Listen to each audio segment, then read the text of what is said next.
जो पार्टी चुनाव जीती है उसको जश्न मनाने का हक है, लड्डू बांटने का हक है। लेकिन जो लोग चुनाव में हारे हैं उनको मारने का, पीटने का, उनके कार्यालय जलाने का, हिंसा करने का या उन पार्टियों के समर्थकों को सड़कों पर पीटने का अधिकार किसने दिया है? यह कौन सा लोकतंत्र है?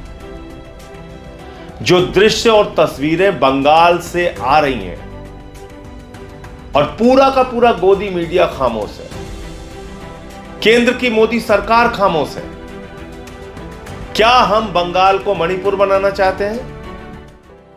दोस्तों, क्या लोकतंत्र अब सिर्फ चुनाव जीतने तक सीमित रह गया है? क्या किसी राजनीतिक दल को जीत के बाद यह अधिकार मिल जाता है कि वह दूसरी पार्टी के दफ्तरों पर हमला करे, कार्यकर्ताओं को सड़कों पर दौड़ा दौड़ा कर पीटे, महिलाओं के साथ बदसलूकी करे और पूरे राज्य में डर और दहशत का माहौल बना दे? क्या आम आदमी पार्टी अंदर ही अंदर किसी बड़े आंदोलन की तैयारी कर रही है? क्या वो लोगों को तैयार कर रही है? जी हाँ दोस्तों, आज पश्चिम बंगाल से जो तस्वीरें सामने आ रही हैं उन्होंने पूरे देश को झकझोर कर रख दिया है। कहीं आगजनी, कहीं मारपीट, कहीं राजनीतिक बदले की भावना। और सबसे बड़ा सवाल, आखिर प्रशासन क्या कर रहा है? नमस्कार दोस्तों, मैं सुबोध कुमार और आप देख रहे हैं खबर नेशनल टाइम्स। दोस्तों, बंगाल की सियासत एक बार फिर खून और हिंसा के आरोपों में घिर चुकी है। चुनाव खत्म हो चुके हैं, नतीजे आ चुके हैं, लेकिन सड़कों पर लोकतंत्र नहीं बल्कि डर का माहौल दिखाई दे रहा है। सवाल उठ रहा है कि क्या चुनाव जीतने का मतलब यह है कि अब विरोध करने वालों की आवाज दबा दी जाए? क्या लोकतंत्र में हम विपक्ष का अस्तित्व ही खत्म कर दें? और सबसे बड़ा सवाल, जब बंगाल जल रहा है तो दिल्ली की सत्ता आखिर खामोश क्यों बैठी हुई है? ये हम नहीं कह रहे हैं, सवाल उठा रहे हैं आम आदमी पार्टी के सांसद संजय सिंह ने पूरे मामले पर ऐसा हमला बोला है जिसने राजनीतिक गलियारों में हड़कंप मचा दिया है। संजय सिंह ने सीधे सीधे सवाल उठाया है कि क्या बीजेपी अब बंगाल को भी मणिपुर बनाना चाहती है? क्या पूरे राज्य में नफरत और हिंसा की राजनीति फैलाकर लोकतंत्र को कमजोर किया जा रहा है? उन्होंने कहा है कि जिस तरह की घटनाएं सामने आ रही हैं वो सिर्फ राजनीतिक झड़प नहीं है बल्कि लोकतंत्र के चेहरे पर एक बड़ा तमाचा है।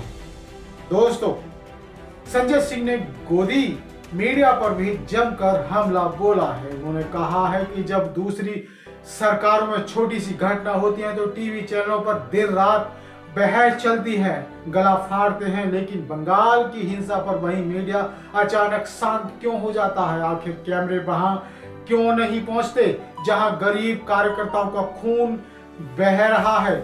क्यों उन महिलाओं की आवाज नहीं दिखाई जाती जिनके साथ बदसलूकी के आरोप लग रहे हैं? क्या मीडिया का काम सिर्फ सत्ता की तारीफ करना रह गया है? क्या पत्रकारिता अब सिर्फ एक राजनीतिक एजेंडा बनकर रह गई है? दोस्तों, सबसे बड़ा सवाल कानून व्यवस्था पर उठ रहा है। चुनाव के समय बंगाल में 2.5 लाख से ज्यादा केंद्रीय सुरक्षा बल भेजे गए थे। हर गली, हर बूथ, हर इलाके में सुरक्षा का दावा किया गया था। चुनाव आयोग ने बड़े बड़े बयान दिए थे कि निष्पक्ष चुनाव होगा, हिंसा नहीं होने दी जाएगी। लेकिन अब जब चुनाव खत्म हो चुके हैं तो वही सुरक्षा बल कहां गायब हो गए? आखिर क्यों लोग अपने घर छोड़ने को मजबूर हो रहे हैं? क्यों राजनीतिक कार्यकर्ताओं को डर के साए में जीना पड़ रहा है? क्या लोकतंत्र सिर्फ वोट डालने तक सीमित है? वोट के बाद जनता को मरने के लिए छोड़ दिया जाएगा? दोस्तों, संजय सिंह ने आरोप लगाया कि बीजेपी कार्यकर्ता बंगाल में खुलेआम गुंडागर्दी कर रहे हैं। उन्होंने कहा कि अगर कोई पार्टी जीत गई तो इसका मतलब यह नहीं कि उसे कानून हाथ में लेने का लाइसेंस मिल गया। लोकतंत्र में जीत सेवा करने का अवसर देती है, बदला लेने का अधिकार नहीं। लेकिन बंगाल में जो तस्वीरें सामने आ रही थी उनमें सत्ता का अहंकार साफ दिखाई दे रहा था। कहीं विपक्ष दफ्तरों पर हमला, कहीं पोस्टर फाड़े जा रहे, कहीं लोगों को धमकाया जा रहा है। आखिर ये कैसा लोकतंत्र है? दोस्तों, संजय सिंह ने महिलाओं के मुद्दे पर भी बड़ा सवाल खड़ा किया। उन्होंने कहा कि अगर किसी महिला के साथ सिर्फ इसलिए बदसलूकी होती है क्योंकि वह किसी दूसरी पार्टी से जुड़ी है तो यह पूरे समाज के लिए शर्म की बात है। उन्होंने पूछा, क्या यही महिला सशक्तिकरण है? क्या यही महिलाओं का सम्मान है? जिसकी बड़ी बड़ी बातें की जाती थी। टीवी पर भाषण देना आसान है, लेकिन असली सम्मान तब दिखता है जब राजनीतिक विरोध के बावजूद महिलाओं की गरिमा सुरक्षित रहे। दोस्तों, आज देश के सामने सबसे बड़ा खतरा बेरोजगारी, महंगाई और शिक्षा का संकट है। लेकिन अफसोस जनता के असली मुद्दों पर बात करने के बजाय राजनीतिक दल नफरत और हिंसा की राजनीति में लगे हुए हैं। संजय सिंह ने कहा कि हिंसा से किसी गरीब का घर नहीं चलता, हिंसा से किसी युवा को नौकरी नहीं मिलती, हिंसा से किसी बच्चे का भविष्य सुरक्षित नहीं होता। इससे सिर्फ डर पैदा होता है, समाज टूटता है और राजनीतिक फायदे के लिए लोगों को बांटा जाता है। उन्होंने कहा कि आज देश को अस्पताल चाहिए, स्कूल चाहिए, रोजगार चाहिए, लेकिन जनता को क्या दिया जा रहा है? नफरत, डर और हिंसा। अगर युवा रोजगार मांगता है तो उसे धर्म में उलझा दिया जाता है। अगर किसान अपनी फसल की बात करता है तो उसे जाति की राजनीति में फंसा दिया जाता है। और जब जनता सवाल पूछती है तो उसे देशद्रोही कह दिया जाता है। आखिर कब तक ऐसा चलेगा? दोस्तों, संजय सिंह ने जनता से अपील करते हुए कहा है कि अब चुप रहने का समय नहीं रहा। अगर अत्याचार करने वालों की संख्या बढ़ रही है तो अत्याचार के खिलाफ खड़े होने वालों की संख्या भी बढ़नी चाहिए, क्योंकि जब समाज चुप हो जाता है तब अन्याय ताकतवर हो जाता है। अगर लोग डरकर घरों में बैठ जाएंगे तो हिंसा करने वालों का फैसला और बढ़ेगा। इसलिए लोकतंत्र बचाना है तो आवाज उठानी पड़ेगी, सवाल पूछने पड़ेंगे और सत्ता से जवाब मांगना पड़ेगा।